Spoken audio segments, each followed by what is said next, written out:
Assalamualaikum warahmatullahi wabarakatuh. Saya Alfi Syarin Sulaiman. Saya di sini ingin mempresentasikan bab 4 tentang studi dan analisis perbandingan administrasi negara.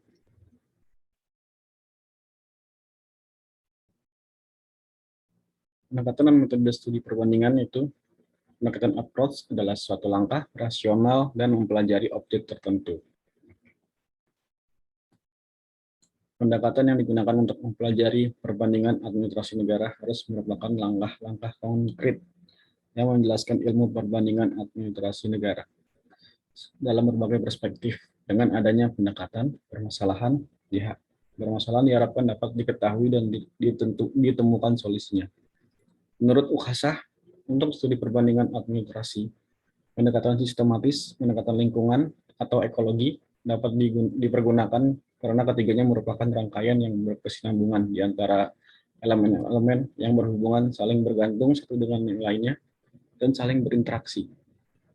Selain itu, ketiga pendekatan tersebut mengarah pada kebulatan yang utuh sehingga dapat membentuk kerangkaian kombinasi yang saling berhubungan. Sebagai salah satu disiplin ilmu pengetahuan, administrasi dapat dipandang sebagai sistem karena di dalamnya tergantung banyak subsistem lain yang saling berinteraksi serta mempunyai hubungan erat seperti perencanaan, organisasi, keuangan, dan subsistem lainnya. Akan tetapi, pada pihak lain, administrasi merupakan subsistem dari sistem sosial. Tahapan perbandingan administrasi negara, tahap-tahap perbandingan harus dipersiapkan dengan matang dan sistematis, karena tidak semua objek dapat diperbandingkan atau logis diperbandingkan. Hal-hal yang dapat diperbandingkan adalah sebagai berikut. Satu, kondisi wilayah suatu negara. Yang kedua, sosial budaya. Yang ketiga, kondisi ekonomi. Yang keempat, kondisi politik. Yang kelima, lingkungan atau geografis. Yang keenam, kondisi yuridis dan lainnya. Dan tahap-tahap yang dilakukan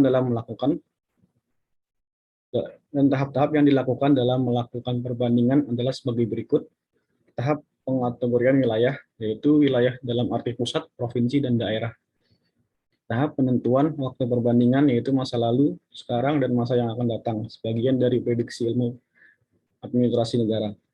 Tahap penentuan tempat, tahap pencarian masalah utama, tahap pendekatan metode dan teori, dan tahap analisis, dan satu lagi tahap menarik kesimpulan.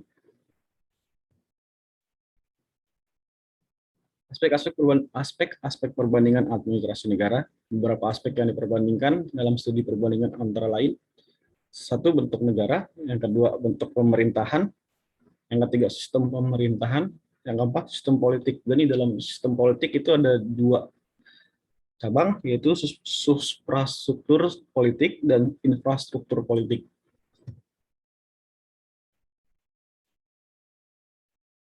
Penyebab timbulnya perbedaan sistem administrasi negara di berbagai negara di dunia ini dilatar belakangi oleh beberapa faktor berikut. Faktor sejarah, faktor teritorial, faktor konstitusional, dan faktor sosial budaya, dan faktor kepemimpinan. Di antara lain, faktor sejarah itu yaitu setiap negara memiliki sejarah masing-masing. Misalnya, sekalipun Indonesia pernah dijajah oleh Belanda dan Jepang, tentu sistem administrasi negaranya berbeda dengan negara yang menjadi penjajah. Faktor teritorial, perbedaan administrasi negara dilatar belakangi oleh luas atau tidaknya wilayah suatu negara. Indonesia sering berganti sistem pemerintahan disebabkan luasnya negara. Yang ketiga itu tentang faktor konstitusional. Itu pengertiannya yaitu undang-undang dasar yang dijadikan dasar hukum penyelenggaraan negara. Dan faktor sosial budaya, dasarnya lebih lanjut, keragaman budaya menjadi bagian paling penting untuk menciptakan kerukunan bermasyarakat dan menciptakan kesejahteraan masyarakat. Dan yang kelima, tentang faktor kepemimpinan itu, yang saya akan jelaskan, setiap pemimpin memiliki visi dan misi yang berbeda, sehingga kebijakan pun berbeda. Dan yang keenam, faktor politik, yaitu sistem politik dan praktik berpolitik menentukan bentuk dan corak administrasi negara yang berbeda. Yang ketujuh itu ada faktor ekonomi dan kemajuan negara. Dan faktor ekonomi dan kemajuan negara itu, negara yang belum maju atau negara berkembang karena memiliki banyak utang pada lembaga-lembaga keuangan negara lain. Kebijakan publiknya diatur oleh kapitalis seperti Bank Dunia. Faktor sumber daya manusia, berpendidikan, masyarakat yang masih rendah menjadi penyebab sulitnya negara mengembangkan diri jadi negara maju. Yang ke-9 ada moralitas bangsa. Banyaknya korupsi dan kejahatan lainnya dalam negara mempersulit pengembangan administrasi negara. Mungkin itu yang ingin presentasi saya sampaikan. Kurang lebihnya saya mohon maaf.